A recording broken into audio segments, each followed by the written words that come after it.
about it. Thank you so much. There are also seats. Yeah. Oh, You got there's a lot of seats also that can come in. My dad is hiding in the corner here. This is my father. Don't be shy. If you want to come forward, everybody, and, there's plenty of seats in the front. Come and take them. We're very fortunate tonight to have Rabbi Yosef Mizrachi. Rabbi Mizrachi has probably changed the lives of hundreds, if not thousands, of people.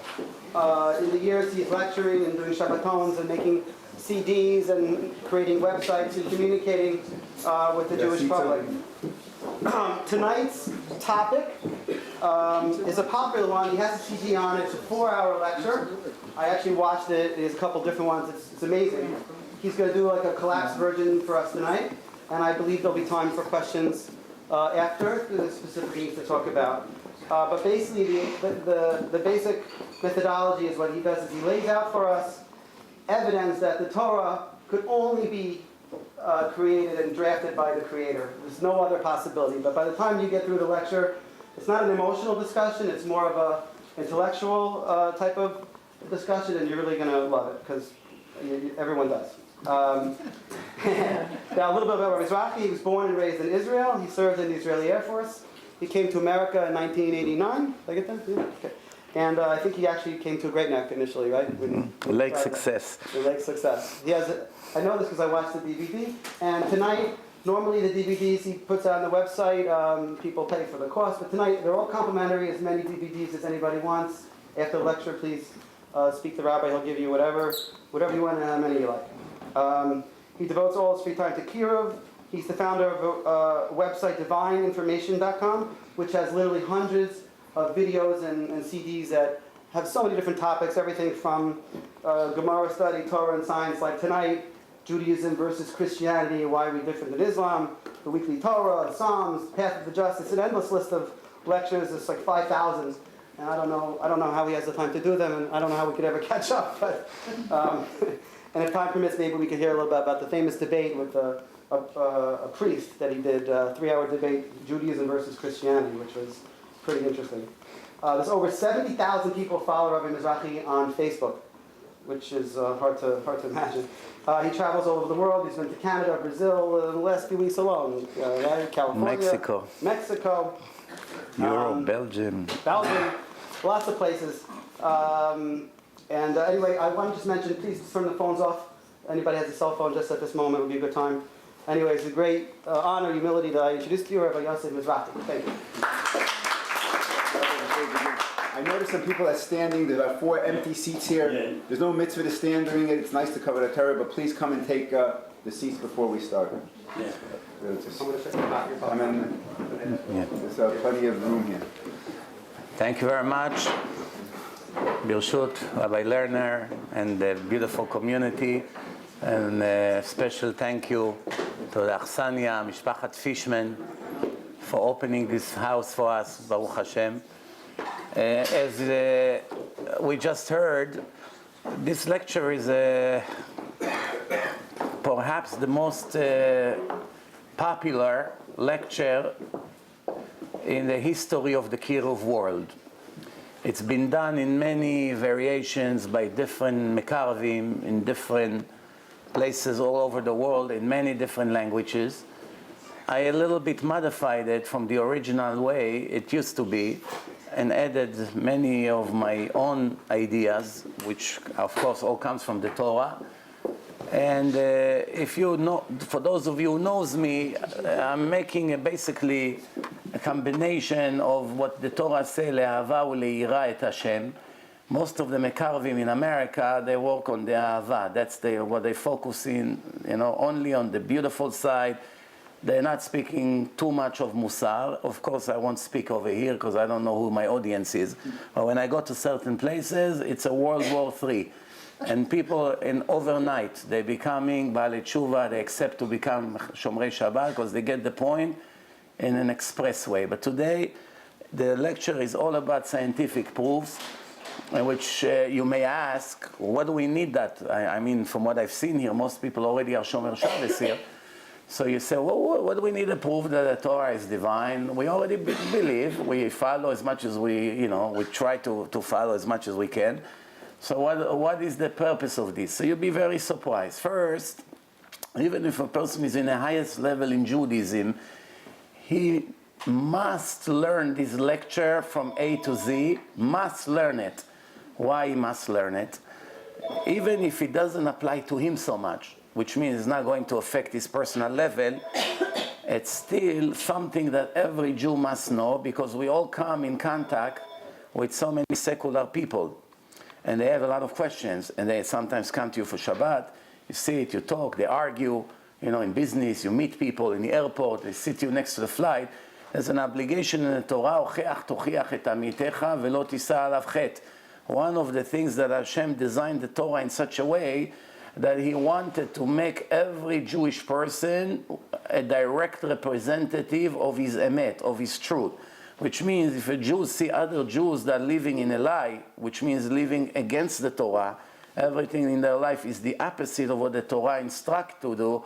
Therefore, we have an obligation as a brotherhood, as a family, to try to save the souls of our brothers and sisters. It's not a privilege. It's only, oh, if you're interested, you'll do it. If you're not interested, no one comes with complaint to you. It's a direct obligation, just like we have an obligation to put the tefillin and to keep the Shabbat and to eat kosher is just as important, if not even more. Why?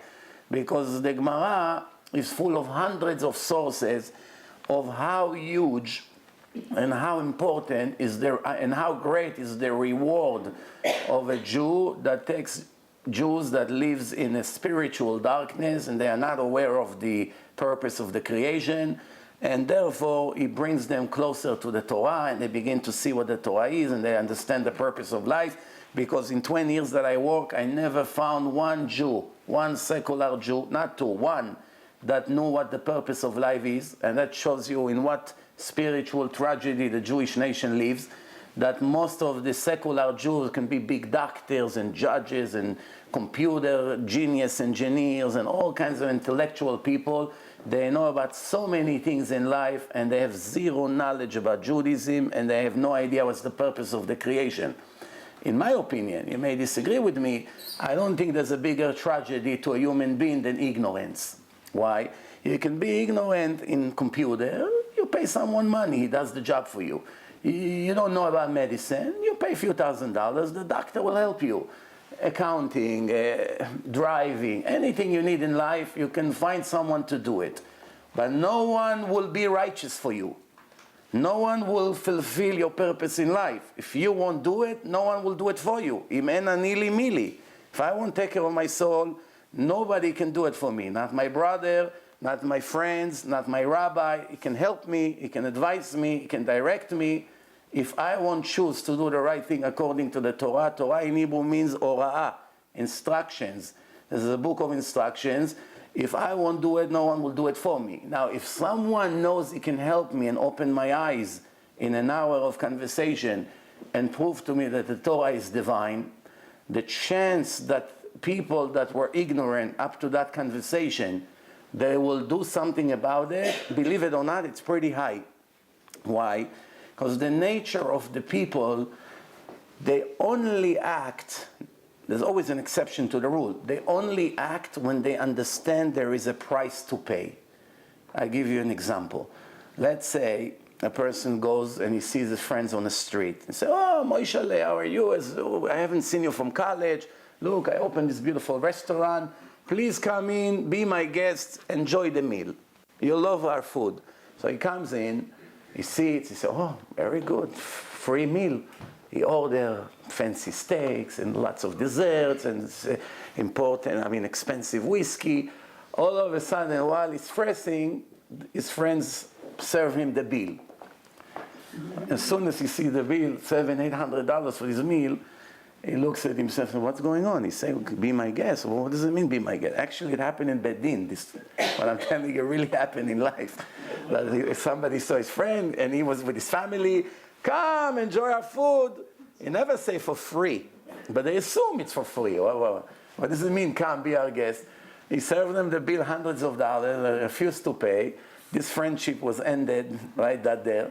They ended up in Bedin, and in Bedin they forced him to pay because he said he never told you for free. Yeah, he maybe tricked you in the way he spoke, but you had the obligation to ask, am I have Do I have to pay for it or not? So what I'm trying to say is, once a person realizes there's a price to his actions or to his pleasure, he doesn't enjoy that pleasure anymore.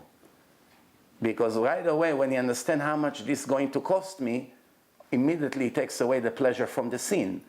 There's no, it happens in the Torah that Chazal say that if a person made a sin and he's ashamed of it, half of his sin was erased right there. Before he even did tshuva, just the fact that he was embarrassed about it takes away all the pleasure. I'll give you an example. I made a lecture about intermarriage. About the Torah said that the Jews must marry Jews. It repeats a few times in the Torah. And then there was one person, he had a girlfriend that she's not Jewish, he lived with her. And after he heard that lecture and he understood the significance of this intermarriage, what it does in the eyes of Hashem, so he came to me and he said to me, you know, after I heard that CD, I cannot enjoy anymore what I do. Every time I make the sin, I suffer when I make the sin. I suffer before the sin. I suffer weeks after the sin. Basically, you ruined my life. So I said to him, very good, one day you'll thank me. Right away, half of your problem I took away. Now it's your job to take the other half. So the idea is what I'm saying here in this introduction before we start. What I'm saying to you is we all have an obligation to enlighten the eyes of our brothers and sisters. Also to the Gentiles.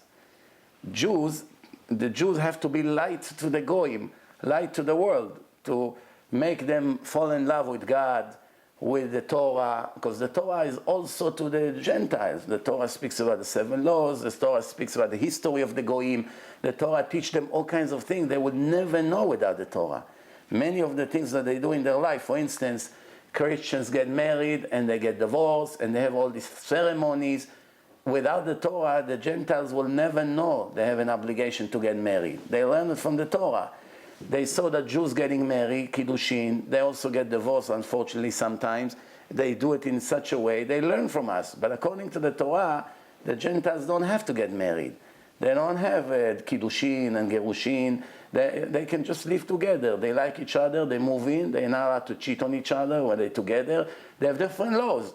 But many of the things they copy from us. Like Muslims don't eat pork. Muslims are allowed to eat pork. All Goyim are allowed to eat pork. It's not a sin for them. They can eat whatever they want.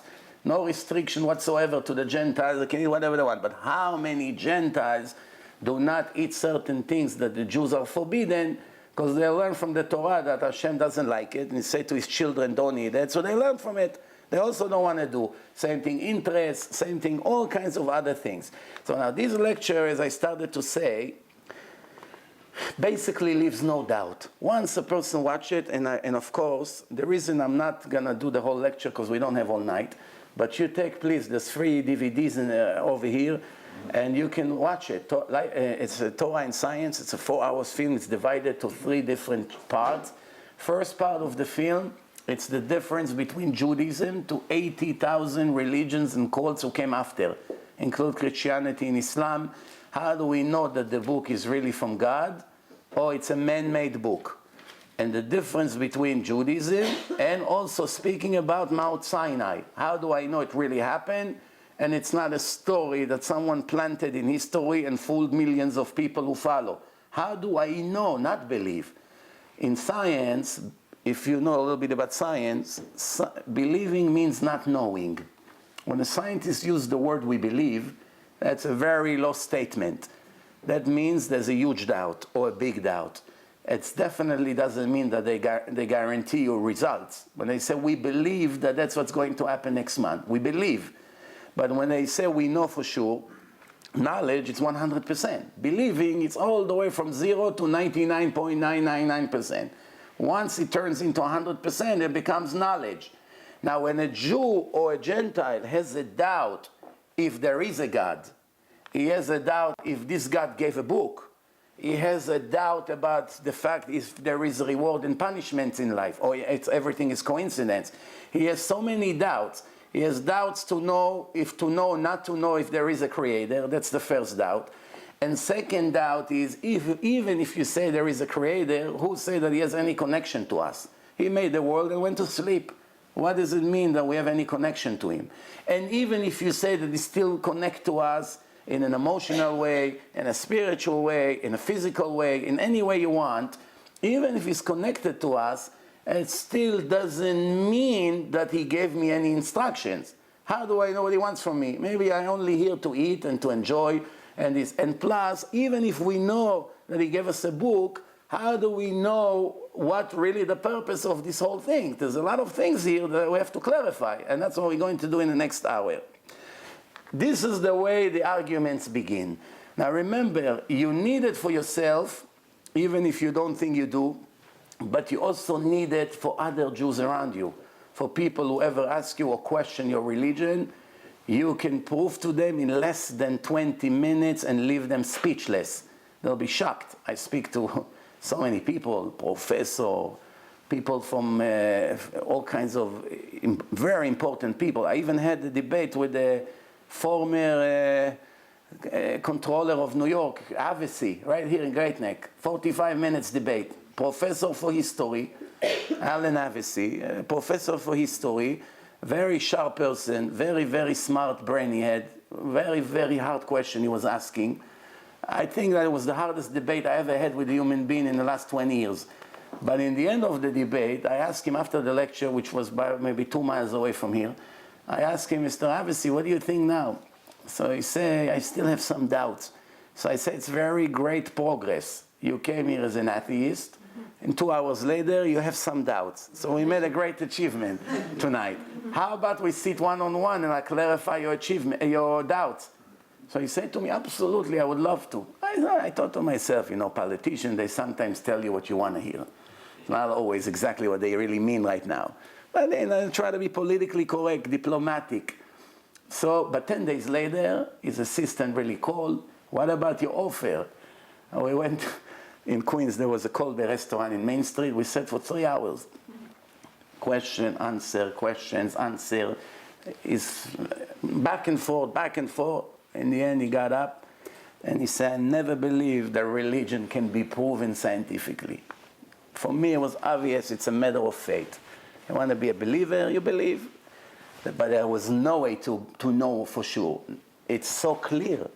He said to me, if the whole world would know it, he was in shock. He was mumbling. He didn't know really what to say. And he said that he was in shock. So I say to him, no, after I prove to you that the Torah is divine, and God is watching you, and basically all your life you live with no connection to the Torah, what are you planning to do tomorrow? So he said to me, I'm already a lost case. I'm 70 years old, 68. I'm 68 back then. Where will I start in my age? I should have met you 40 years earlier. Maybe things would look different, but that's really not true. Because as long as the person is alive, the Torah said that he still can fix many things. If not everything, half of what he did wrong, he can fix. Sometimes a person makes millions of mistakes in his lifetime, but he's really not even one of them was intentional. Because he grew up in such an environment, no one ever told him about God and Torah and the truth. Or religion was for him Chinese. He didn't know what you're talking about. He always looked at religious people as fanatic, not normal, primitive, they live in a darkness. You know, the way some people speak. All of a sudden he gets the shock of his life. He finds out that all his life was one huge mistake. And he realized now there is a divine book. And this divine book is basically completely the opposite of many of the things I used to think. What do I do now in my age? 50, 60, 70, 80, where will I start? The answer, even if you fix 5%, person make adjustment, he fix certain things, even if he dies, and obviously when he comes in front of Hashem, and everyone comes in front of Hashem, whether they like it or not, and Hashem say to him, look, 99% of your life was one huge mistake. The last year of your life was a great major improvement, but you still didn't achieve a lot. I mean, after all, we have a lot of open cases here. So we, according to Kabbalah, we have this concept of reincarnations. I know many people doubt it, and even religious people doubt it. But if you watch my film, Life After Death, I promise you, and it's a promise, take me on my word, not only you'll know, not believe, you'll know for sure reincarnation exists, it will be the most clear things you ever knew in your life. Do you hear what I just said now? It won't be many of the things we know there exist, but still in the back of our mind we have some doubts. Over here it will be so obvious, just like proving to you that it's night out there. That's how easy it is to prove it, scientifically. It's not a matter of belief. It's already been proven scientifically. That's what most people don't know. So therefore in Judaism we know that when a person finishes life, if Hashem wants to give him another chance, he sends his soul back in a new body, and now he reborn as a baby somewhere, and this time, based on what he achieved in his previous life, Hashem redesigned his new life, and from here he has an opportunity to fix what he could not fix. Like the Ramchal writes, Rabbi Moshe Chaim Luzzatto, one of the biggest Kabbalists in history, that the Neshama was here to fix what they used to do. Actually, as a matter of fact, in my Facebook page I just posted a week ago an incredible, shocking video. Incredible. What? I've been talking about reincarnation. I explained why sometimes people come as autistic kids and down children, and many people started to get angry, like because they cannot tolerate this kind of a truth. They started to make comments. But Hashem sent me a miracle. Someone posted it on my page for me. It was a family, completely secular. They had twins. Girl, perfectly normal, functioning, everything fine, and the boy, Down syndrome. And the boy, as they are twins, one day they communicate with the autistic kids. They bring the computer, even though he does not look at the keyboard, he makes all this, looks around, but his hand is typing. Now you have to understand, to teach them to say one sentence is basically an impossible mission. So how do they know to type sentences and to answer, and they hear and they answer back? Obviously it's something, it has to be explained here. So you can see on the video, no games. It's filming the whole thing, the whole conversation between him and his sister and his father. They stand over there, and they told him, why are you like this? And he said, because I did many bad things in my previous life. He answered to his sister on the board. You can see on the camera film what he's typing. They say, what bad things you did in your life? And he say, I say things that I wasn't allowed to say. And he made Hashem very upset. But they didn't leave him alone. They said, what things did you say? And he said, I spoke Lashon Hara about other people. And this is why Hashem sent me to fix what I did wrong. Clearly over there in front of your eyes, don't need me for that. You see, and judge for yourself. Now, when I spoke about it a year or 2 years ago, since I have so many listeners all over the world, it's enough that 2 or 3 makes a little bit fire and everyone jump into the wagon, Hey, what is he talking about? There's no such thing, reincarnation. He makes it up. He's not reliable. But after they watch this video, well, I did not get any apology yet. But after they watch the video, it doesn't leave any doubt. So, okay, let's start. Step number 1. Obviously, we have to prove that there is a creator in order for us to speak about religion. If we can't prove there's a creator, we have a problem proving religion. So the question is, how do we know the world has a creator? This actually is a lot more simple than what we think. We have a rule. What's the rule? If there is a creation, there is a creator. For instance, I go to the store and I picked up this laptop and I want to buy it. When the time that I look at that, the first thing I understand that someone made it. If the salesman would try to tell me that this laptop was made by a random explosion in a Judea desert 3 weeks ago, some explosion and pieces started to fly and all of a sudden it became a beautiful laptop with the screen and the buttons, obviously I won't take him serious, right? Everybody see this machine, he knows right away someone make it. But it doesn't have to be a computer. If you see a little chair, it's not such a sophisticated thing. In one day you can learn how to do it. But you know for sure that someone made it. Even a styrofoam cup that worth a penny, someone made it. You can see it's symmetric, it's equal, it stands in a beautiful way. They made you a place where to put your fingers. So what is the rule? If there is a creation, there is a creator. Remember the step. I'm going to 1, 2, 3. Step number 2. The more sophisticated is the creation, it indicates about the brilliance of the Creator. If it's something simple, no big deal. You don't have to be a god to make it. It's very easy. So somebody made it. But now when you go into a very sophisticated computer, a video camera, all these satellites, war airplanes, this is machines worth fortune. So much planning and so much efforts were put until they were made. So the more sophisticated they are, the more you're impressed by the manufacturer, the ones who designed it, the one who invented it. Now, did you ever see in this entire history of the world something more sophisticated than the human brain? Size of an apple, 10 trillion connections, all the cell phones in the world, which is 2 billion devices, close to 2 billion, all the landlines, all the internet lines, all the wires anywhere, all over the world, combined, it's now 1% of a brain of one human being. All of them combined, it didn't reach how sophisticated is the brain. The 1% of the brain already is more wiring than this. You know what, 10 trillion connection?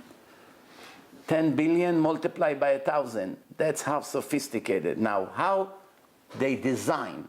80% of the brain is water, gel, liquid, which means the material part is very, very small, like the size of a gum. If you add everything together, that's really what the human being is all about. If you cut one wire, the size of the wire, it's, you take one hair from your head, you try to look at that at the sun, it's hard to see. Divided by 1,000. That's how thin the wires inside the brain in such a sophisticated way that if you cut one or two of them, the person is paralyzed. This was all made in such a brilliant plan, and there are people in the world, and some of you probably even buy their books and read their books and even sometimes admire them, which I myself don't understand how can it be. And they stand in their university or they write in a book that there is no God. This was all a random explosion and the world was expanding, and then the evolution, and one thing leads to another, and everybody knew how to connect together, and all the chains of events, everything was in the right order coincidentally, and all kinds of theories. And people buy their books, and people even believe in what they read, and there's still nobody to answer this simple question. Is it possible that the first human cell, which is a whole world inside, that microscopic cell, is it possible that something like this was designed by a random, accidental event or chain of events? Do you really think there's one human being in history that really believes such a thing? If you tell a person this watch was made by itself, which is nothing, there's nothing even to compare between this watch to a human cell, not to talk about the brain. You tell him this watch was made by itself. No one in a history would believe such a thing. When it comes to things that are a million times more sophisticated, everyone buys that assumption with no dilemmas. How can it be? So now it takes us to the third step. The third step is, now when we know someone very, very sophisticated and very talented with huge abilities made the brain, made the human being, connected the eye to the brain and the heart and all the system combined together, millions and millions of transactions are done in a body with the nerve system, with everything, with the blood, with the oxygen, and the stomach, digestion. So many things are happening in every second of the body that if one or two machines inside this huge machine that called a human being would be delayed or would stop working for an hour, the person would die immediately. So all this machine, someone made it. Who is the someone? We are not talking about it yet. Someone for sure made it. It was not made by itself. Now, next step is, did you ever see anyone who made something ever in a history that person, when you ask him, Mr. X, can you tell us why did you make this device? Can you tell us why did you make this furniture? Can you tell us why did you do this and this and that? The answer would be, I don't know. I don't know why. Why did you make us a camera? I don't know. No purpose. Why did you make a computer? I don't know. No purpose. Why did you make a chair? I don't know. I really don't know. Did it ever happen? The opposite. They brag very much. Oh, the world needed a camera. People want to film nice events. So I was working 20 years to develop a camera. So everybody knows that once there is a creation, it always comes with a purpose that came first. First, there was somebody who wanted something, and then he designed whatever he created based on the need that he had, or what he wanted to have. Need or want, it's not exactly the same, but you get the point. Somebody wanted something, I wanted light, so I designed the light bulb, because I wanted light. I didn't make the light, and later I knew that I want light. First I wanted light, then I designed the light bulbs. Okay. So if the creator of the world made such a world with oxygen, with water, with everything we need, with fruit and vegetables and wheat and barley and meat, everything a person needs in his life, was all made, as we all see, for the human being. It is the most sophisticated machine in the world, and control the world, and run the world, and design the world, and use all the raw materials for his own benefits. Wood, stone, all the things that we have in the world, you can see that was made for the usage of the human being. Is it possible that the Creator made it for no purpose? The answer, absolutely not possible. The Creator is much smarter than us, and we never made something with no logic and no purpose. Therefore, it's needless to say that the Creator had a purpose. It brings us to the fifth point. What's the fifth point? Did you ever see someone who designed something and did not bother to tell the users how to use it? I made now an amazing phone. Millions of options, shortcuts, this, videos, some emails, so many options. And I never gave a booklet to explain how to use, what to do. How many people would know how to use it? Not even 1% will figure out 1% of the device. No one will know. Even now with instruction, nobody knows how to use these phones. 10 years people have phones. I got this new phone 2 weeks ago. Everyone that has it for years, I came to ask him simple question, I really don't know. So what are you doing? You pay $800 for a phone and you don't know how to use it. Nobody knows anything. Now imagine if it came with no instruction in day one ever. No one would ever know anything about it. Until now, no one would be able to make a phone call. Makes sense what I say so far? Okay, it leads us to the next thing. So if there is a purpose, obviously the Creator has to tell the people He created, and they run the show, what's the purpose of the creation? Up to now, everything I told you, it's not even Judaism. It's simple common sense. Human being, it's required by common sense. Now Judaism come into the picture. Up to now, you can be a Gentile. Avraham Avinu, before he was a Jew, he figured this all out. He came to it on his own calculation and investigation. Do you know how many philosophers in the world came to this conclusion without knowing Judaism? You don't need to be a Jew to know everything I told you. That's common sense. Chokhmah bagoyim ta'amin. The Gentiles, they have brain, they have wisdom, they think, they know things. So they can come to this conclusion even if they're not Jewish. So everyone, basically, Jews, non-Jews, everyone can come to the first 6 points that I mentioned. Now comes the next one. Up to now, you can do it on your own. From now on, you cannot do it without the Torah. Now comes the Torah into the picture. The Jews came to the world one day, and they say, "Dear world, we were chosen to receive the book of instructions by the Creator." It was done 3,330 something years ago. And it was done in such an event, it's in a public event, that if people would one day in the future would like to deny it, if they will be honest enough, they will see that there's no way to deny such an event, as we're going to see soon. There's no way to deny it, and you're going to understand why. But the event was public, and there's a reason for it. And the Jews came to the world, and they say, here is the book. Here is the scroll. They opened it up. 304,805 letters. The book of God. Now what does the Torah has? First, obviously, the Torah describes the creation of the world. Adam, Chava, their children, the animals, everything in the world you need to know. Then the history of the world also is in the book, telling you what happened, how the world developed, genealogies, etc. And the most important, this is like, by the way, the creation is in it. The history, it's in it, but that wasn't the purpose of the book. For that, you don't need Torah. People can write history. People can write genealogy. You don't need God for that. But the third part of the book, you cannot do or cannot understand without the help of the creator of the world, which is, he tells you what's the purpose of life, why he put us here, what we need to do, how we will achieve success, how we will fail.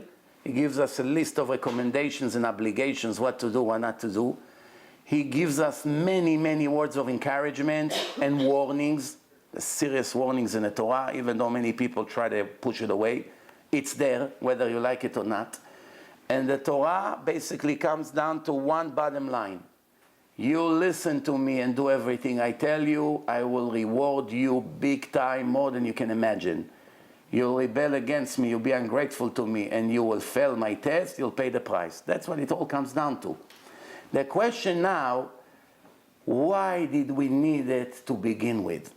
Why God needed to create the world? For this, you have to go to Path to the Just, Mesilat Yesharim, which I brought you also a series.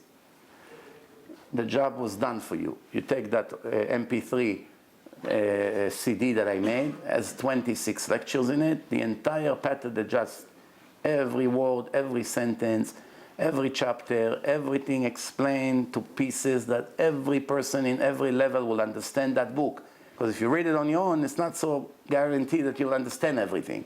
It's a little bit sophisticated. But this one is broken to wonderful explanations. After you listen to that, then you know the purpose of life. But there's one thing in the book that it doesn't have, that I have to tell you right now. The book is explaining in chapter 1, in the first page, that God wanted to create something that will receive his greatness. The source of the greatness wants to share from his greatness to others.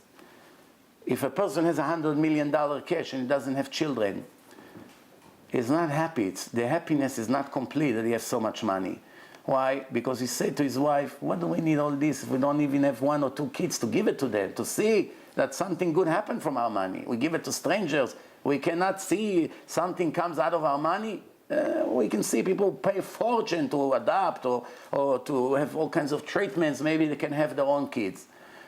So if a person has $100 million and he cannot have kids, that's it. And someone, some kind of a Kabbalist would come to him and say, I'm going to do something right now, and in 9 months from now, you guarantee to have twins. Guarantee. When you have the twins, you wire me $90 million from your account, from the 100 that you have. I leave you 10 to live. I'm giving you the most beautiful, talented, brilliant, handsome, nice, healthy kids, and you wire 90. In my opinion, almost everyone would agree to the deal. In my opinion, some people won't, but I understand from speaking to people 20 years that people will do that. Why it's important? Because someone wants to give, someone wants to enjoy giving to someone he loves. There's no bigger pleasure than to do something to someone that is in a need and that you love that someone very much. It gives you more pleasure than him. Like the Gemara say, the cow, more than the Gemara say, more than the calf wants to drink from his mother, the mother wants to feed the calf. Which is a necessity that the one that has it wants to share it with someone he loves. So God wanted to create its souls and give them from his greatness. However, if he would create them in such a way and we constantly give it to them, they won't enjoy it. Why? If I give you non-stop, take. At one point you're embarrassed. You say, hey, can I earn it? Can I help you out? Can you give me some assignment? Can I help you with your job? Can I wash the car for you? Can I go to the supermarket? Can I take the dog out? Let me do something. Let me take the garbage out. Excuse me, senor. Let me take the garbage out. No. You came here for vacation. What do you mean? I'm 2 years on vacation. You gave me credit card. You gave me car. You gave me everything. You do my laundry. You serve me with food. Everything I want. You go right away. I don't feel comfortable. Let me help. So you take the garbage. It smells. It leaks. You go outside to the street. The cats are jumping on you, or the squirrels. And you don't like what you're doing. But you're happy and satisfied that the owner of the house agreed to let you take the garbages out every day now. Why? Nobody likes to take garbages out. Why is so happy? Because by doing it, it justifies what the owner gives him. Oh, now I deserve at least to get. If you're a worker in a bagel store, you work here in a bagel store and it's a rainy day, storm outside, no customer comes in all day. All day you sit and the boss paying you, I don't know, $15 an hour and you do nothing. After 10 days, you come to him, hey, give me the $150, but you don't feel comfortable because you know all day you sit and read. You did nothing. But in the days that you worked very hard, give me my money. I sweat for it. That's the nature of the people. So Hashem wanted to benefit us, so he did it in such a way that we will earn it. He made a system, reward, punishment, achievement, failing, succeeding. The question is why? He could have made us already in such a way that we don't have shame. We don't know what to be ungrateful. Give me more, give me more, give me more, non-stop. The more you give me, it's not enough. Give me more, end of story. We won't have to earn it. Nobody will feel bad. And everyone will be happy. And nobody will have to go through the suffering to make it to heaven. The answer is, which you don't find inside the book, is that God actually created the body, we know that. He created the soul, we know that, but the part of the soul is actually a part of himself. Man de nafach, Chazal say, the one who blew the soul into the nostrils of Adam, he blew actually a part of himself into Adam, which is an eternal spark of God himself. It's very hard to understand how can it be that inside the soul of us there is a part of God, and that's what it means, Bara Adam betzalmo, and Hashem created a person in his image. And obviously one of the 13 principles of Judaism say clearly that God doesn't have an image. And if someone describes God in any image or color or size or anything like that, it's violating the principle of Judaism, which is kfirah. It's mamash a sin to even believe that God has an image. So therefore, what does it mean he created Adam in his image? Spiritual image, not physical image, God forbid. And what does it mean, spiritual image? I'm merciful, you're merciful. I'm kind, you're kind. I gave you all the traits that I have. And since you are actually me in a small format, there's no way to change you because there's no way to change me. And that's why if I will give you and give you and give you and you won't earn it, you'll feel the shame. Because shame, it's a spiritual thing. There's nothing you can do about it. And that's how it all began. Now when I come now and people say to me, okay, you gave a beautiful speech, it's even a little convincing. But it all comes down now to the fact if you can prove that the Torah is divine or not. If you will be able to prove to me that this Torah that you claim the Jews gave to the world is really divine, then we're in business. If you cannot prove, if you leave it as a matter of fate, then you basically gave a speech, but we're back to square one. You want to believe, fine. You don't want to believe, fine. So this is how we do it. The first rule to come to examine a book, to know if it's divine or not, we know that if we're going to find inside the book human error, if the book has a mistake, which everybody knows that that's an actual human error, then we know that this book, or this at least part of that book, it's not from God. Because God testified in the Torah that it's perfect, is eternal, there was no one before him, there will never be one after him, no one has power like him, everything is him, everything is in his control. So he left no doubts about his abilities. And obviously it's clear from the Torah that he's not capable of making human errors. Why? If God was able to make human errors like me and you, what would be the problem? Who will say that he has to be perfect? you'll be 99.9% perfect. It doesn't have to be perfect. You make a mistake here, one mistake here. What's the big deal? No, we make 5 mistakes a minute. You make 1 mistake here, we live with that. Impossible. Because once the Creator would make 1 mistake, for instance, if he missed one second of the creation, 1 second, his eyes were closed, and he did not see what happened in the world in that second, you lose complete control in the world. Because everything that happens every second in the world is trillions of trillions of trillions of transactions all over the world, that everything connects to everything. The stock market crash here because someone in Japan did something. It's affecting the whole world. There is no way to take a part of the planet and say this part is not influenced by what happened right now in Tel Aviv, or what happened in Japan, or what happened in China. Everything is connected. It's called the butterfly effect in science. That's what it calls. The butterfly moves his wings here. It's affecting people in the other side of the world. It may be 3 months or 4 months until it gets there. But everything connects to everything. Therefore, even a millionth of a second to lose control on a creation, from that moment on, the creation lost the captain, lost the supervisor, everything became coincidence, and you lost control. No more righteous, no more wicked, no more reward, no more punishment, no more judgment, because you lost control. You can't. Therefore, it's not possible. Obviously, he cannot make mistake, because if he showed me once in the history that he can make mistake, I can never rely on him ever again. Maybe tefillin is his second mistake. Maybe observing the Sabbath is his second mistake. Maybe to get married is his second mistake. Some people are willing to swear on it. Depends. So the question is, how do you know that he's unable to make mistake? Because if he makes mistake, basically his entire Torah is worthless. Because everything now we're going to question. How can I rely on it? You're asking me to change my whole life. I like to dress this way, the women say. Now the rabbi told me that I have to dress modest. What would happen after 40 years that I sweat in the summer with my skirt and my covering my hair and the extra jacket, and then I found out that was his second mistake? It's devastating. So obviously he cannot make mistakes. So let me give you an example of what I'm talking about. Let's give you 2 minutes about Islam. One day, about 1400 years ago, an ignorant person, everything I tell you came from the Quran. It's not my opinion. I read it in the Quran. A person that did not know how to read and did not know how to write. He was in a desert, and he claimed that the angel Gabriel came to him and gave him a book. And this book called the Quran, and he nominated him to be a prophet.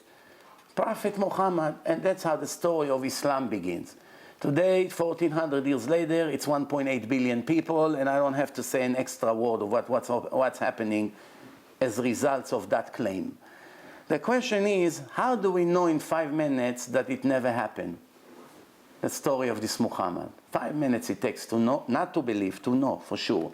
How long does it take? I'll show you, I'll give you an example. Usually I show this lecture with a presentation, but because, there's no way to display it on the wall here, so you'll have to be more focused about what I'm saying in order for you to understand. So it says like this. How many witnesses came and saw that Muhammad actually got the Quran? The answer is 0. It's his story. He himself said that he was alone. That's problem number 1. It's his story, 50-50. Right away, 50% doubt. No one ever saw that. Then when you go into the book, you begin to read the book. Here is a part in the book, Surah 14, which is a chapter, verse 36 to 37. I'm giving you the sources. You can see it in my video. It's right there. You don't have to write. Pharaoh and Haman, 2 figures that they took from our Torah. First, everybody has to know here. The Muslims, include Muhammad, never ever claimed that the Jews did not get the Torah in a public event. The opposite. It's written in their books. They say, we witness.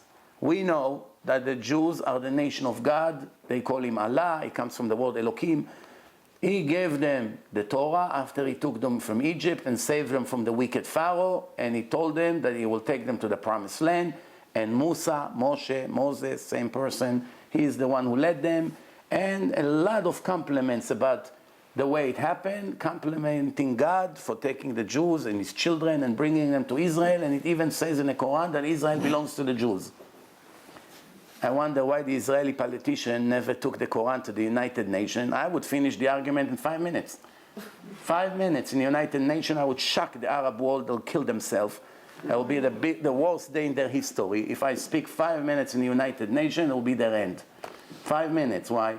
I will go there and say, dear Arabs, I have a question for you. Who gave the Quran? I hold the Quran. They all scream, God. I say, very good. We have to listen to God or no? Of course. What do? We're dying for him. They'll scream. Very nice. This God that gave the Quran, is it the same God who gave the Torah? I say, of course. What? Ibrahim. It's Arabs. Yusuf. Arabs. All these names come from the Torah. All the things that they do comes from the Torah. There's no question about it. They agree. So I would say to them, let's read what God says. I would begin to read to them 12, 13 verses from the Quran, how it says clearly that the Jews were the chosen and God promised them the land and he gave them the land. Clearly it says in the Quran. And also the Quran says that the Torah is a blessed book that was given to the Jews by God and Moshe. And if you have any doubt, it says in the Quran, go and check in the Torah. You'll have no doubt. The Jerusalem mentioned in the Quran, not even once. Not even once. It's mentioned in the Tanakh more than 700 times. Not once it's mentioned in the Quran. And many other examples, but that's not the topic now. So it says, Pharaoh and Haman and their advisor were sinners. This is a part from the Quran I'm reading to you now. When Pharaoh said, my servants, I know you have no God but me. How the writer of the Quran knew that Pharaoh pretended to be a god? That's what the Torah says. Pharaoh going early in the morning to the Niles to do his bathroom, that no one would know that he's a human being pretending he's a god. So they copy it from the Torah. And it's, I know you have no God but me. And he said to Haman, light the fire with the material you have here, that we will build for me a tower, that we will go up and look to the God of Moses, that I should go all the way up there and tell him that he's a liar. That's a verse in the Quran. Supposedly Pharaoh and Haman want to build the tower and go all the way up to say to God over there. From here they can't say. They have to go all the way up and say to him that he's a liar. This is a story as ridiculous as it may sound. We only care about one detail from this story. What is it? Pharaoh and Haman can never meet each other. Because when the last Pharaoh died, only 1,000 years later Haman was born. Here is a human error. The one who wrote the Quran wasn't exactly brilliant. It wasn't a person who knew enough about Judaism.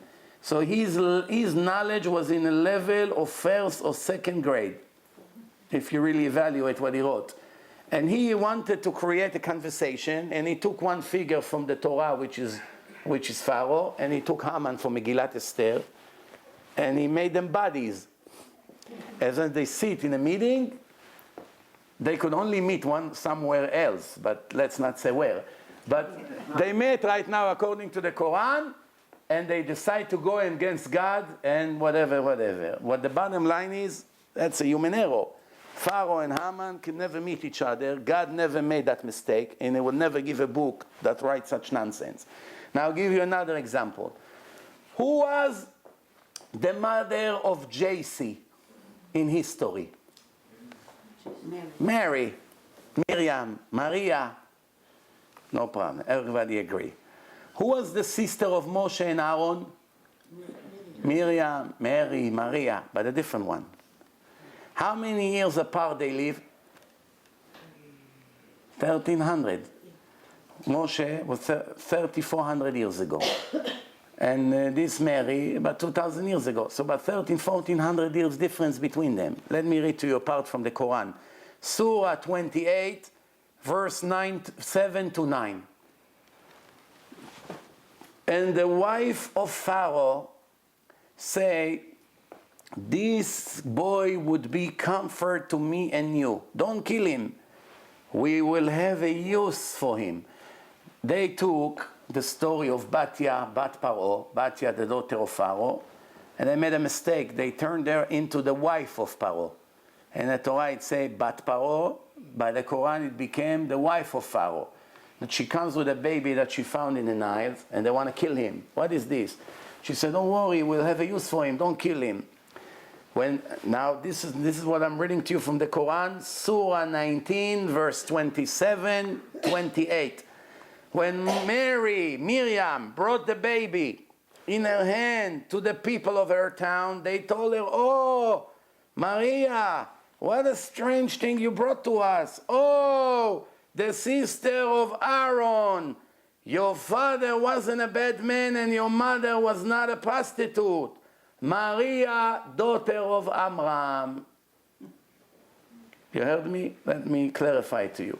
According to the Quran, Moshe Rabbeinu had a nephew, JC, the founder of Christianity. Moshe was his uncle. Did you ever hear such ridiculous mistake in your life? They claim that God gave this book. God made JC, that lived 1400 years after Moshe Rabbeinu, the nephew of Moshe. No. What can you do? Here is just two examples. I have many other examples, but we don't have time to waste on it. This is just an example how you test the book, and you know that it's not divine. To know that it's divine, we'll see soon how. To know that it's not divine, all you have to do is find one mistake. I just show you two. End of story, we'll move on. Christianity. I'm sure you're aware of it more than Islam because you live in America and it's more popular here for the time being. Somebody in Europe also said what I just said 20 years ago. But it's not true anymore. Yeah? So it says like this. In the New Testament, who the hero of the story? JC. How many years after JC died, Christianity started? In case you thought he started Christianity, the answer is absolutely not. He died as a Jew and never had a plan to start a new religion. He made himself a cult, it's true. He gathered all the people from the street, but he never started a new religion. And one day he died, and his followers decided to start a new book, and they started to write the Evangelists. How many years after he died? Between 70 to 300 years after his death. It's not 100% clear, there's arguments. So let's go by the minimum size. 75 years after he died, it's 3 generations. It's me, my father, my grandfather, and his father. 75 years. Which means, do I know my father, my grandfather's father? The answer is no. I don't know him. When he died, I wasn't even alive. Most likely by all people in the world is like that. You don't know the father of your grandfather. You may know your grandfather, usually you don't know his father.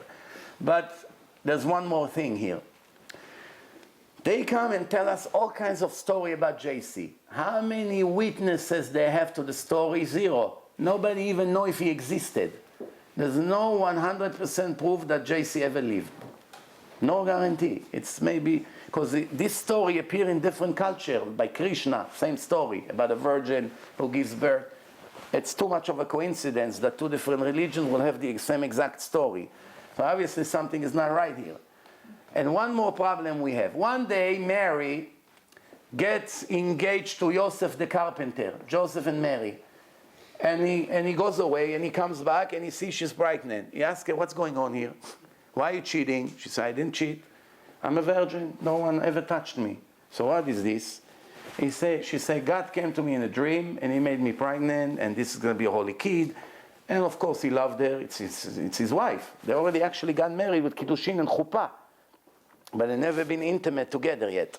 After he came, now they have to move in. So he said, well, there's 2 options. One, I believe her and take her and live with her. Second option is, I turn her in and they execute her. Because today, in the old days, when a woman did what she did, she would get execution by Jews and by non-Jews. Today, they will give her a TV show in America.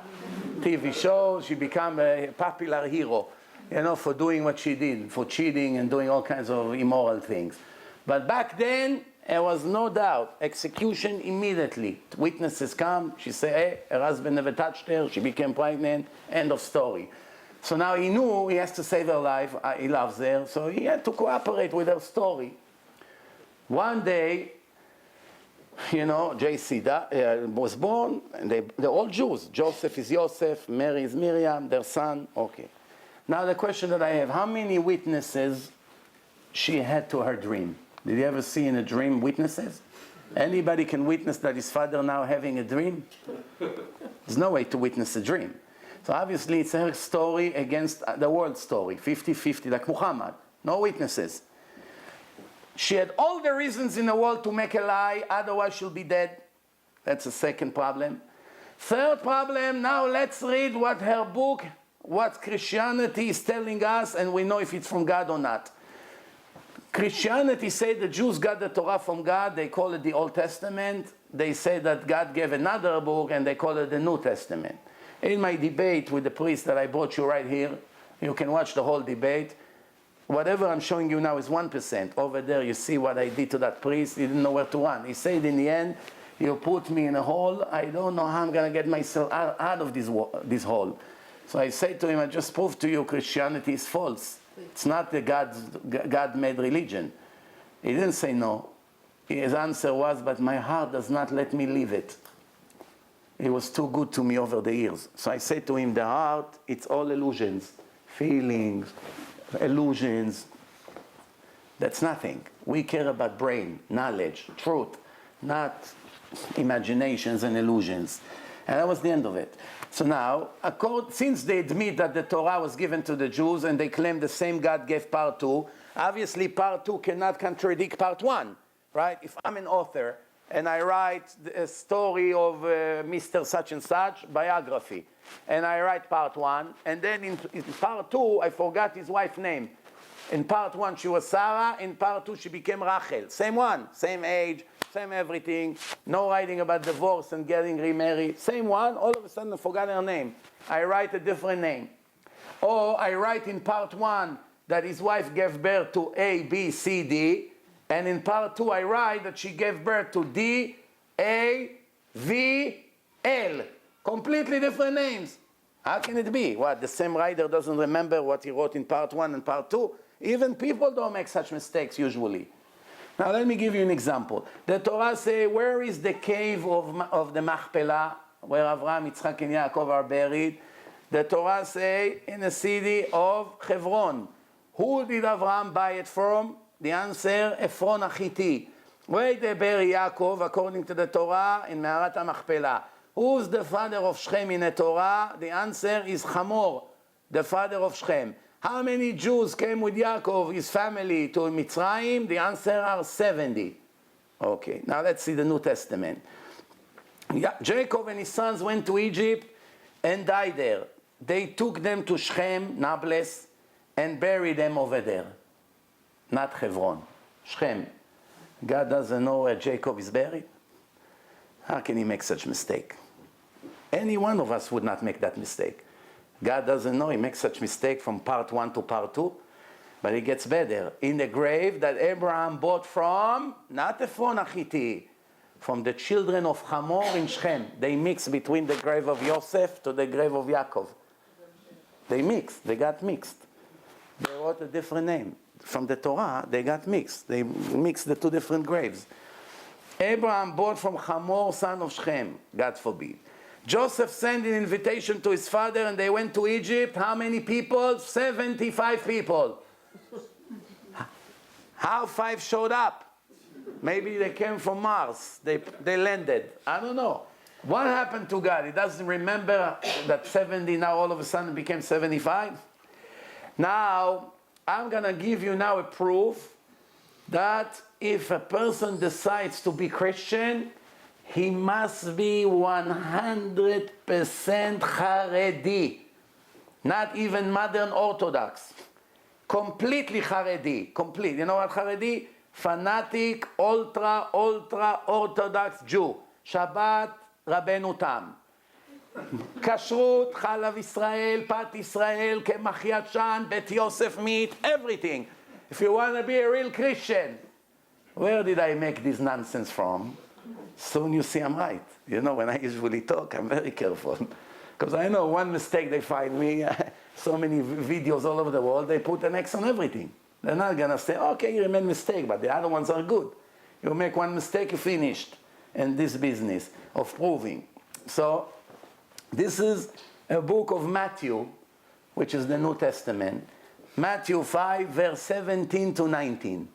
This is the words of JC according to the New Testament. This is what he said. Don't think I came to contradict the Torah or the prophets. I did not come to contradict. I came to fulfill.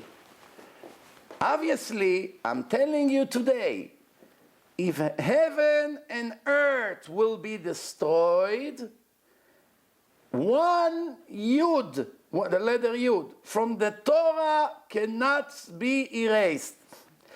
Not even kutza shel yod, the part of the yud, you know, the little chupchik that comes up, if that will be shaved, it's already a problem. Therefore, they will always remain.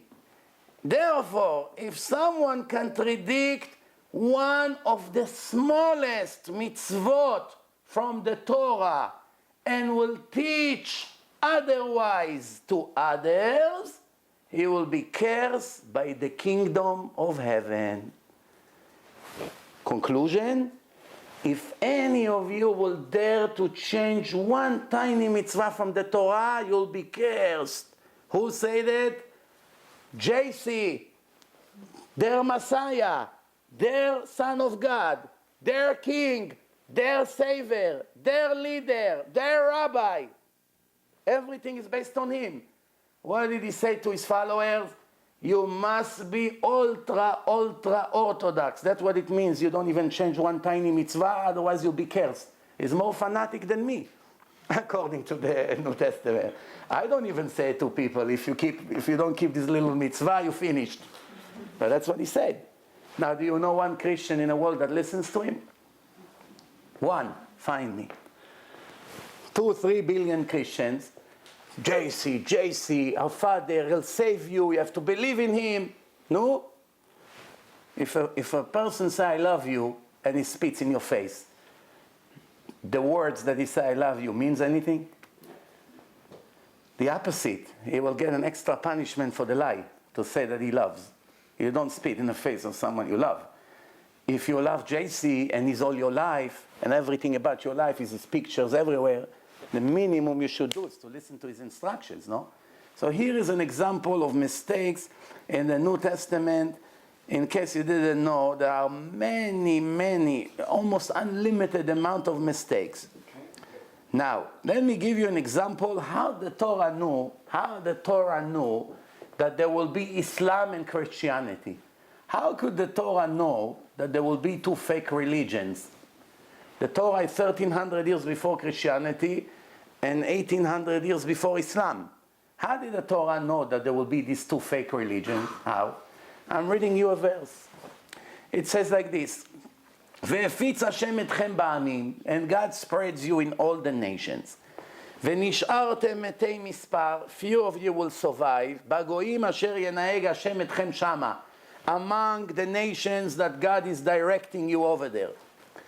"Ve'avadatem sham Elohim ma'aseh yedei adam etz va'even," and you will worship there a God that was made, a God of wood and a God of stone, that cannot see, cannot hear, cannot do anything. This is a verse in the Torah, Devarim 4, Deuteronomy 4.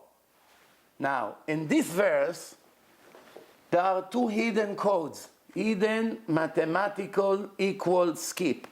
One Yeshu, one Mecca. Yud, Shin, Vav, 49 letters skip. Yud, 49 letters Shin, 49 letters Vav. Mecca, Mem, 49 letters Chaf, 49 letters Hey. In the verse in the Torah that warned the Jews from the God of the wood and the God of the stone, I say, what does it mean, the God of the wood, the God of the stone? The Christians have this, the wood, knock on wood, and the Muslims have the stone in Mecca, the big stone. So the Torah say, be careful from God of the wood and the God of the stone. Now you may come and say to me, you made it up. When he said God of the wood, God of the stone, he probably meant that you made a statue from wood and a statue from stone. That's what he meant, God of wood. But inside the verse, he put JC and Mecca. Cannot be coincidence. Equal mathematical skip in the same verse. Here, ve'efitz. From the yud that come after the pay, you circle the yud. You count 49 letters, shin. 49 letters, vav, yeshu. From Mecca, ishmeun. From the word ishmeun, you circle the mem. 49 letters, chaf, in reverse. 49 letters, hey, Mecca. In this verse that speaks about fake religions, the word JC, the word Mecca in the verse. 1800 years before Mecca, 1300 years before JC. Can it be coincidence? In my opinion, no chance whatsoever that something like this can be accidentally.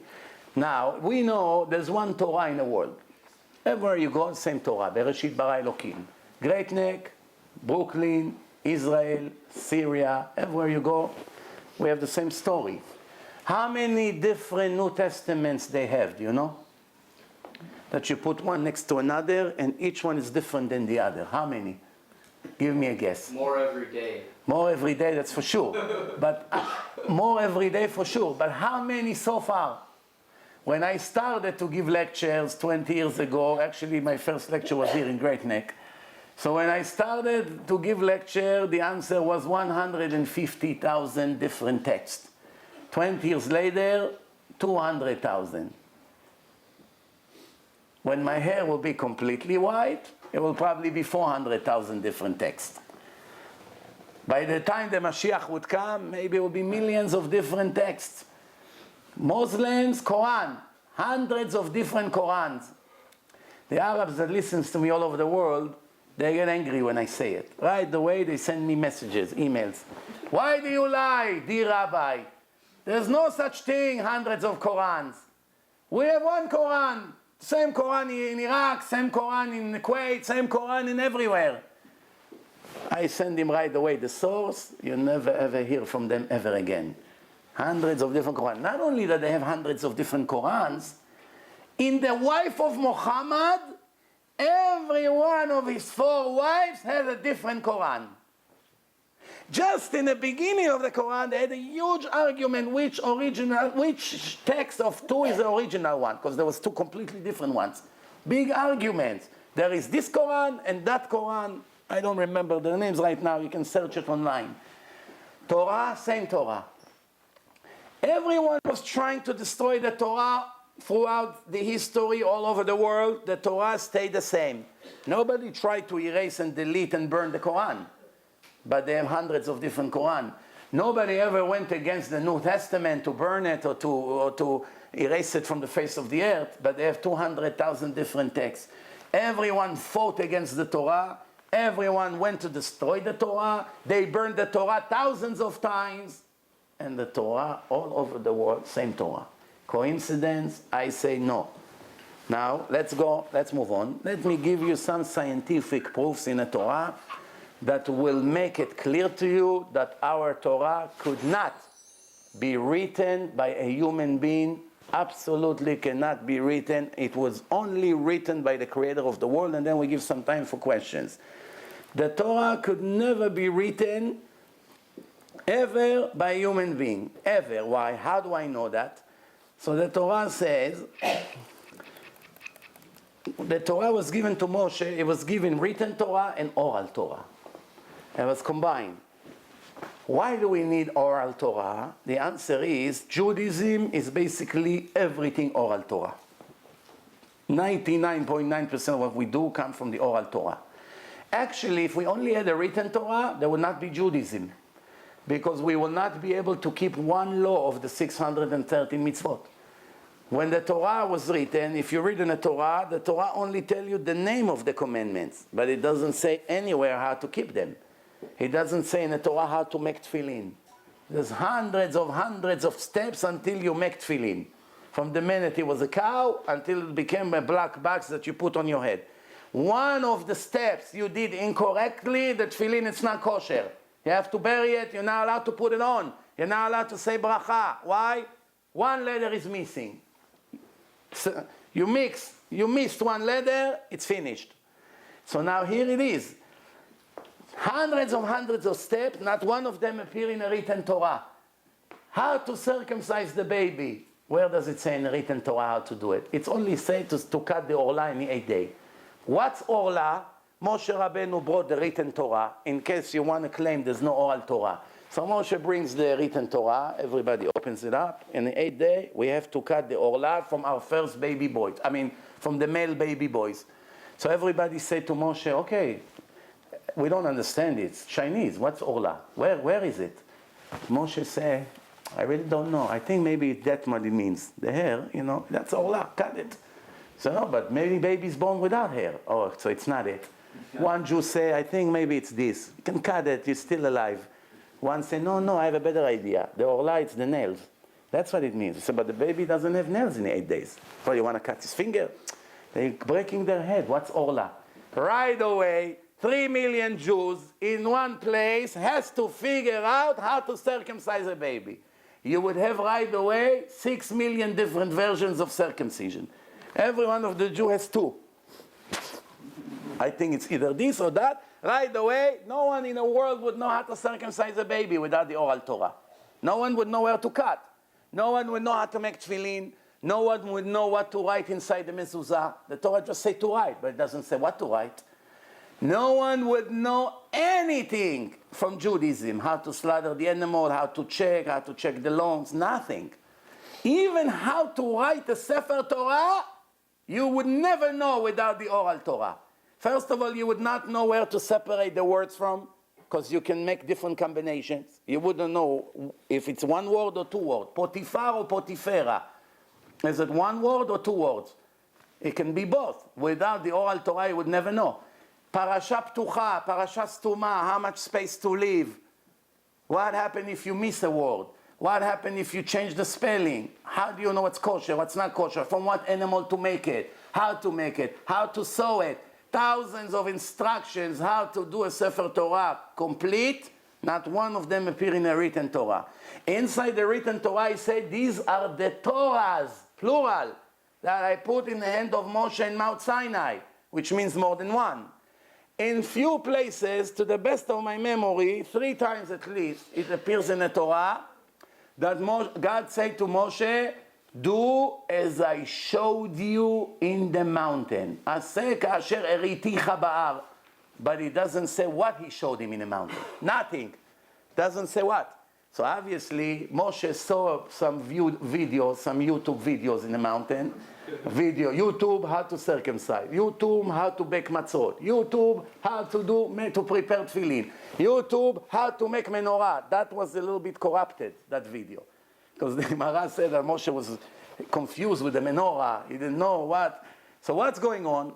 Everything that Hashem told him, you see what the Torah say? He had to show him a visual, video, instructions, how to do it. This is how you do Brit Milah, this is how you do Priya, this is what you do in case the baby is yellow. There's millions of issues. None of them appear in a written Torah, not even one. So those who claim that there was no oral Torah, there's no claim in a history that is dumber than this claim. I promise you from saying it. It just doesn't make any sense whatsoever, not even 1% sense. There's no way to understand the written Torah without the oral law. Judaism, it's all oral law. If the Goyim come in the old days with guns or swords and say to the Jews, you have to give us one of your 2 Torahs, the written or the oral, if not, we'll kill you all.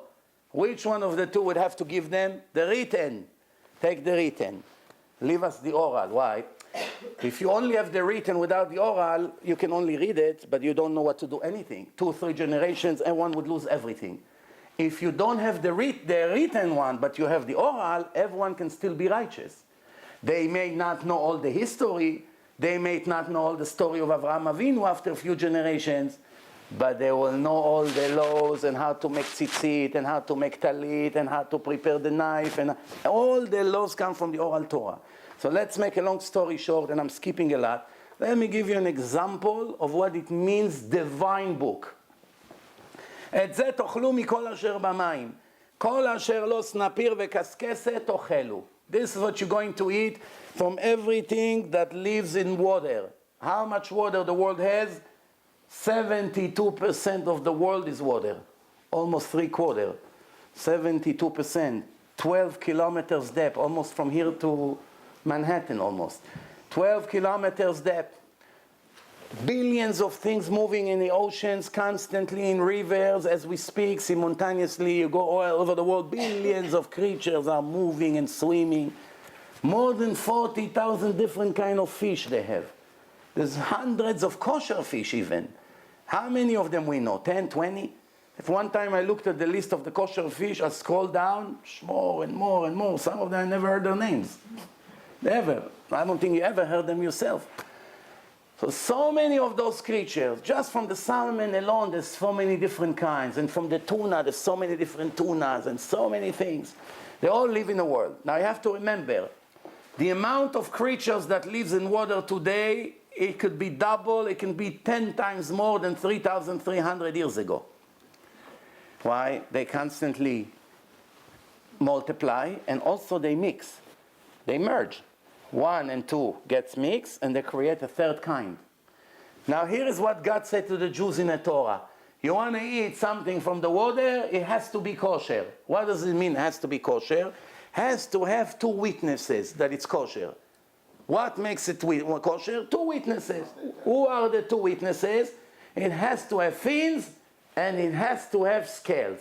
You scratch it, the scales are falling off, those little scales. They fall off, you see fins, it's kosher. You don't have to know the fish. So far, it's easy. Now let's go to the oral law. This is what the oral Torah says. This is in Masechet Nida, chapter 6, Mishnah 9. This is what it says. Kol sheyesh lo kaskeset, yesh lo snapir. Making a statement, a fact, in a divine oral Torah that have no room for mistake. No room for mistake. This is what it says. From now on, you should know everything you ever caught. You fish something in the water. Wow, I never saw that fish. I never saw that star. I never saw that horse. I never saw that turtle. Whatever it is. You want to eat it now. You remember the formula.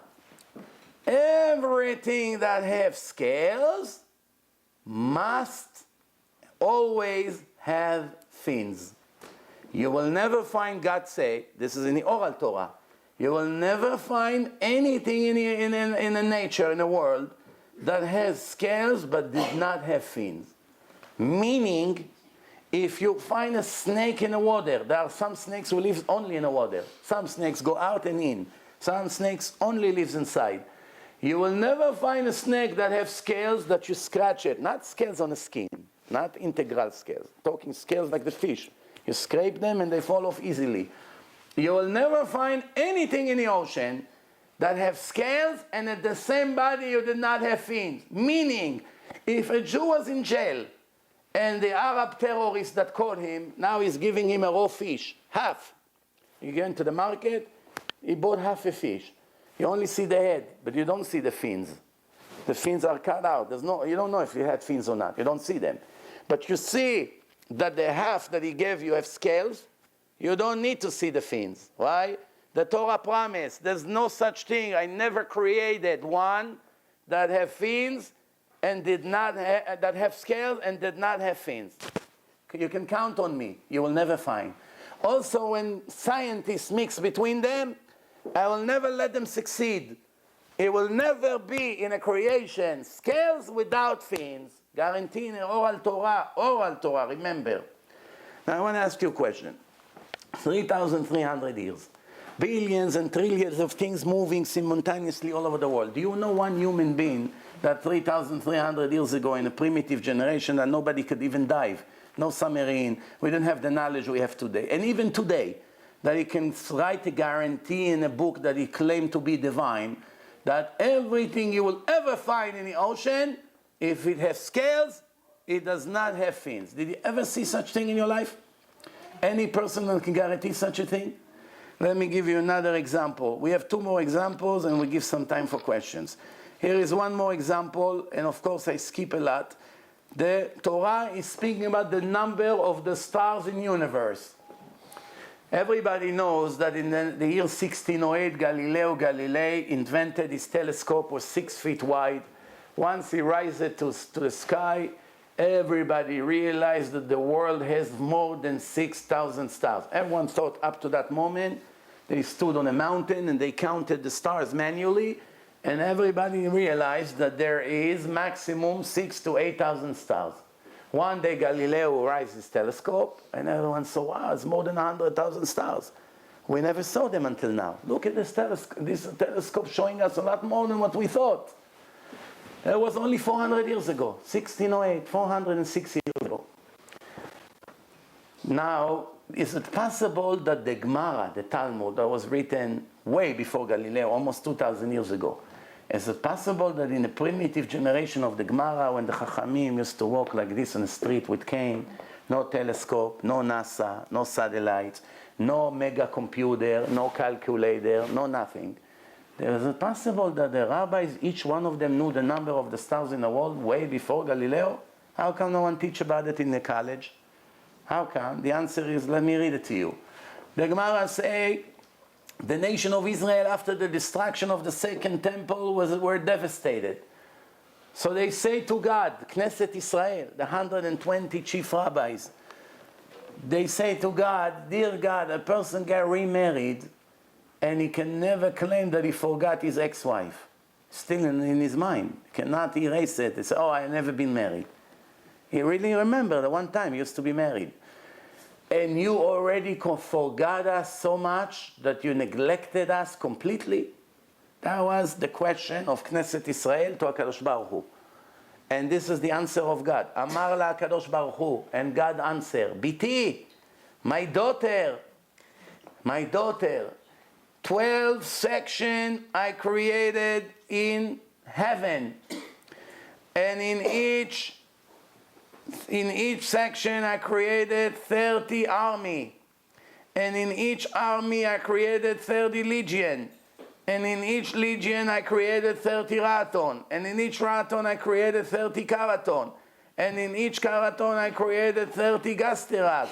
And in each gastera I created 365,000 multiplied by 10,000 stars, myriads. MYRIADS, which means 10,000, 5 digits. If you do the math, soon we'll do the math together. And all of that I created for you. Who is for you? For the nation of Israel. And you have the nerve to tell me that I forgot you and neglected you?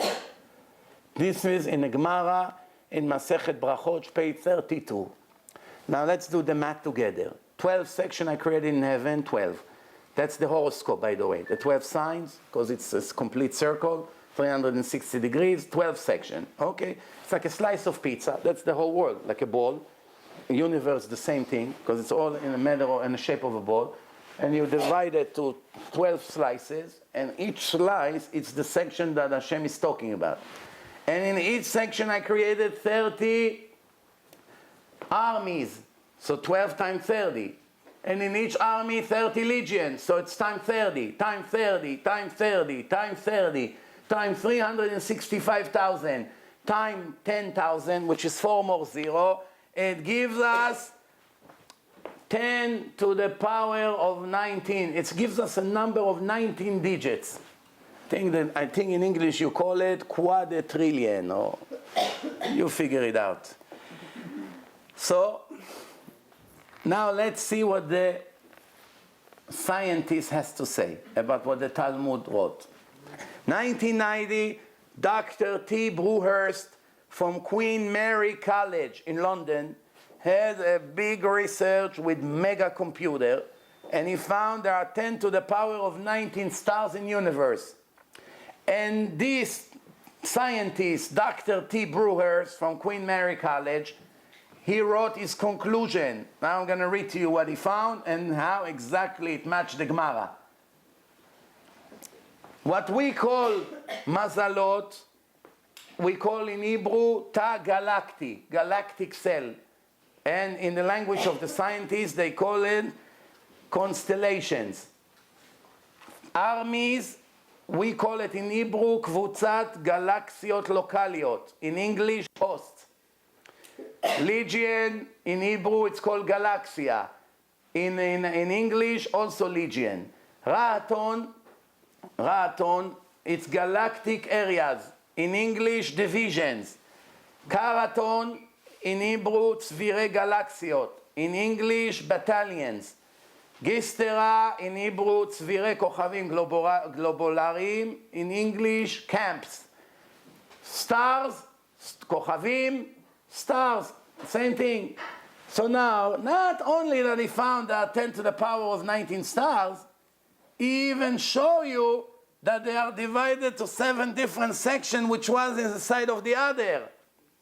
Now, this was written in a primitive days of the Talmud. What person was able to know such thing that when 400 years ago you look up to the sky, you maximum see 6,000 to 8,000 stars? Who would ever imagine that such number of stars and how they are one inside of the other, unless if the creator of the world had to tell us this? No one would be able to know such things. So I showed you just before, I showed you before the stars that we just saw right now, I showed you the fins and the scales, which is one scientific proof that a man was unable to ride it. And now I showed you right now the number of the stars, and the last proof for today, and in my video you have a lot of them, many, and also in my website I have Torah and Science number 2, with many amazing things that the science found, and it's already in the Talmud. But let me show you the last proof for tonight, is the renewal of the moon. As you all know, we have a problem in a calendar. What's the problem? The problem is that the Christians go by the sun, the Muslims go by the moon, which is the year of the moon. It's 354 days. So there are 11 days difference between the sun and the moon, 11 days. Which means every 3 years, it makes 1 month gap in a calendar. Which means the holiday move by a month every 3 years, by 33 days. So that means every 9 years, the holiday moves 3 months, season, 100 days. So now it moves from hot weather to cold weather. And since Jews go by the sun and the moon combined, we have a serious problem. What is the problem? The problem is that Passover would move from the spring to the winter. And that will be the first mistake in the Torah, because the Torah called Passover the holiday of the spring. How can you call it holiday of the spring if we sit now in Leila Seder freezing with 20 below zero? It's not spring, it's winter. Or in the summer. It cannot be. So you need now a major solution to prevent that Pesach would move as all the other non-Jewish holidays.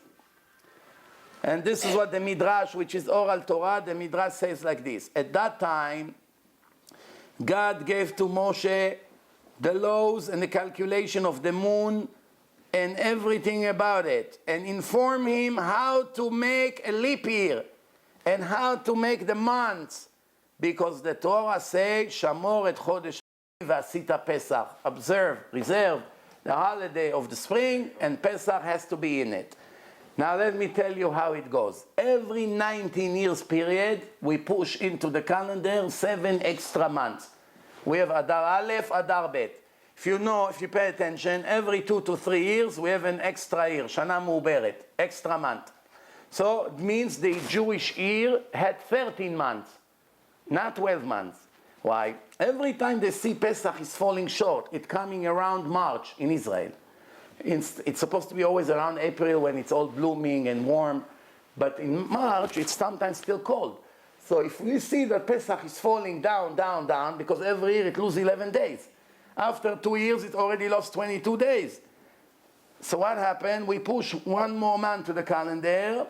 We push Pesach up by a month, and it will fall mid or end of April. And then we let it stay like that another 2-3 years, and we push another month. Which means every 19 years, the Jewish and the non-Jewish calendar fall on the same day. Every 19 years, it's a new counting, new period. So far, everything is clear. Now here comes the catch. The catch is like this.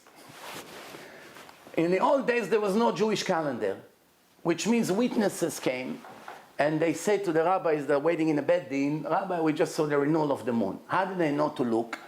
On Shul, on Shabbat, the rabbis would announce, we're expecting Rosh Chodesh to be this Wednesday around 5. Around, they don't know exactly. You have to come and testify. So what happened? The Gemara said one time, Rabban Gamliel was sitting in a bed din, and witnesses came from all over, and they said to him, we just saw the renewal of the moon. Now he's inside the building, they came from the mountains, from the outside. Who should know about the moon more, him or them? They should know better. So they all came to him, and were more than 2. So that's enough witnesses to announce Rosh Chodesh. And then they begin to count 10 days, Yom Kippur. 14 days, Leil HaSeder. So what's going on here? Rabban Gamliel answered them an answer that can only come from God. No person was able to know what he told them. This is what he answered. He said to them, Kach mekublani mi bet avi abba. This is an expression that this is go all the way from generation to generation, all the way to Moshe Rabbeinu to Mount Sinai. En chidusha shel levana, the renewal of the moon, can never be less than 29 days and a half and 2/3 of the hour and 73 parts of the minute. Which gives us 29.530590. That's the calculation. Which means 29 days and a half. What's half? 12 hours. 2/3 of the hour, 40 minutes. 73 parts is about 3 seconds each, which gives us another 3-4 minutes, which means the renewal of the moon will never be shorter period than 29 days, 12 hours, and 43 minutes and few seconds. We can know exactly the calculation. If it will be less, the witnesses made a mistake. It's a cloudy day. They made a mistake by a few minutes. Now let's do the math together. NASA, everybody know NASA. NASA published a document after years of research, thousands of employees, millions or perhaps billions of dollars. I don't know how much it cost them. Finally, after all the measurement and everything, they came with a conclusion. The renewal of the moon is gonna be the minimal cycle 29.530588. The Torah is 29.530590, which means 2/10,000 of a second. 6 digits after the decimal point. By Judaism it's 590, by them it's 588. This is NASA. In front of you, the original document, usually you can see it on the screen. Earth-Moon system from NASA, original one. The difference is nothing. Take a second, cut it to 10,000 pieces, take 2 out. That's the difference between NASA and the Torah. Now, who usually is more precise? The Americans or the German? No offense. Some of you come from German descent. You know, they have a joke about the Yeke Shul, the German Shul. They say by them, they have an atomic clock. Not by mistake, they fight about 20 seconds. If Ma'ariv would start 20 seconds late, they get angry. So they made a joke. One guy came to Shul. They say, by the Yekes, they don't say 10:20, 10:25, 10:30, 10:35. They say 10:22. So one guy came to the Gabbai and say, it's 10:22. I heard Ma'ariv is now. So the Gabbai said, no, now. Don't steal 4 seconds. So the Germans are more precise. So the German updated after they had the research in 1965 in Berlin. Here is the original copy of the German. As you can all see, the Germans updated it to 29.530589. 1/10,000 of a second. And in one of my lectures, I had a scientist that he told me 2 updates. One is they already fixed it, you can check, it went to 590. And then he told me one more thing. I spoke about trees that communicate with each other. The Gemara said that trees have feelings. When you cut them, they scream.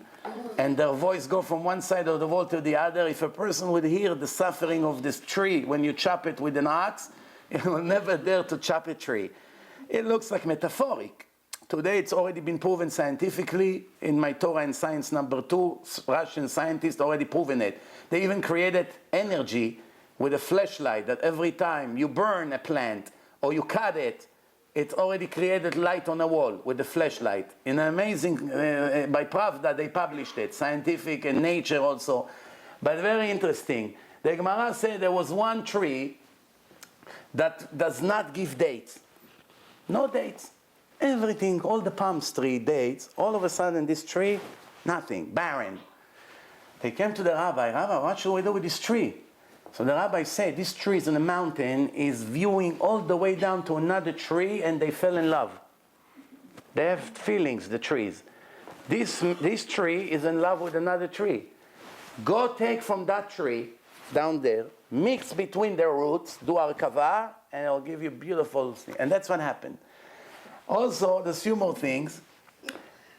I said that the trees have a language that they communicate with. How do I know? The Gemara says Rabbi Yochanan ben Zakkai, he was the smallest student of Hillel HaZaken, and he knew the language of the angels, the language of the animals, the language of the trees. So this scientist told me, you want to know how you write? How the Gemara write? I said, how? He said to me, if you ever go to the forest, look at all the trees, one next to another, in orchards, everywhere you go. They expand, they grow, but they never collide. If the branches go, it's almost an accident. Somehow they know that one will go left and one will go right. There's no accident.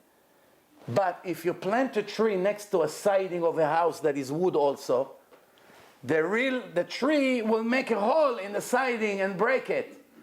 Why? Because he is communicating, but the other siding, it's dead wood. It's disconnected from the wood. So one is dead and one is alive, no communication. But 2 living trees, they'll never collide. Beautiful. And then the Gemara knew about it. So the Germans updated it, and here we go. Now, of course, I'll just give you a preview from what you're losing so far. I already speak here in this lecture about the shell of the sun, that it's written in Psalms, that you know, obviously the Chachamim already knew. I speak about the signs of red cow, who leaves no doubt that only the creator of the world was able to tell us such a secret. I speak about the earth is round, 2,600 years ago by Isaiah, by Isaiah, way before Columbus. We already knew the world is the shape of a ball. I speak over there about the Holocaust, the Germans. Esav, the Gemara already say that Jacob was begging to Hashem, don't let Esav to succeed. Esav is Germany of Edom. If he'll go out to the world, will destroy the world. And the Talmud is speaking Masechet Megillah. The Gemara say, Amar Rabbi Chama bar Chanina, Tlat mea taga ika beGermania shel Edom. There are 300 tribes in this Germany of Edom. If you go to the encyclopedia, you put Germany. Germany was collected by barbarian tribes that by the name of Bismarck. He collected all of them and he made them into the German Republic, and later they became Germany, and it says right there in the encyclopedia, 300 tribes collected by Bismarck and made it into Germany. And it's written in the Talmud 2,000 years ago, and there's no Germany around. There's no Germany 2,000 years ago, but in the Talmud it says there will be 300 tribes. So we see the children of Esav, they will destroy the world, and Esav sonel Yaakov, and that explains the Holocaust. And there's an interview with Hitler, that they interview him, and he said, 2 defects Judaism brought to humanity. One in a body, one in a soul. In the body, it's circumcision, the incomplete the body, even though it's the opposite. The body came incomplete, you have to cut a piece to make it complete. Like when you buy a suit, if you have one thread left, You cut it if you come to your wedding and it's already a piece over there. So what is this? You have a tail? Cut it. Now you cut it, it becomes perfect. But in his eyes, they say that it's not perfect and therefore it's a defect. By the way, the Israeli army adopted his opinion.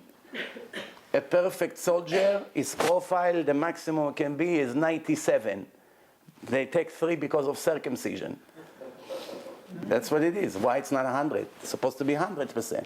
Automatically they take 3 because as soon as you get circumcised, a piece of your body is missing, so you can. It's ridiculous. It should be the other way around. Someone who's not circumcised is 97. Now he's circumcised, become 100. Whatever. Besides the point. But anyway, so he said Judaism made 2 defects: one to the body, one to the soul. In a body we know. In a soul, he say conscious. The Jews invented it. There's no such thing. And this is what he wrote. He said the war in this world is only between us, the German, to the Jews. Everything else is all an illusion. And this is what the Gemara described between Yaakov and Esav. So we finished, Baruch Hashem. Of course, we just finished a quarter of this lecture. The rest you can watch in a DVD on your free time. There's wonderful things over there. The third part of the film is speaking about many stories from the Holocaust, the purpose of life, our obligation as Jews. Very inspiring words to conclude the film. Explaining about the free choice, the supervision of Hashem, why wicked people suffer, all the questions which I'm sure you ask, you can find in that film, plus life after death, plus the debate, plus path to the just, and the whole Pirkei Avot, and how to be a decent human being, everything in one package. And it's all free. Get 1 free, take 5 more free. No, buy 1, get 1 free. Don't clap for me, clap for the people who donate this money. I'm only a messenger. Thank you very much. Hope to see you again soon. Thank you. Yeah. What do the Christians say when they not be full enough? They don't have an answer. What answer they have?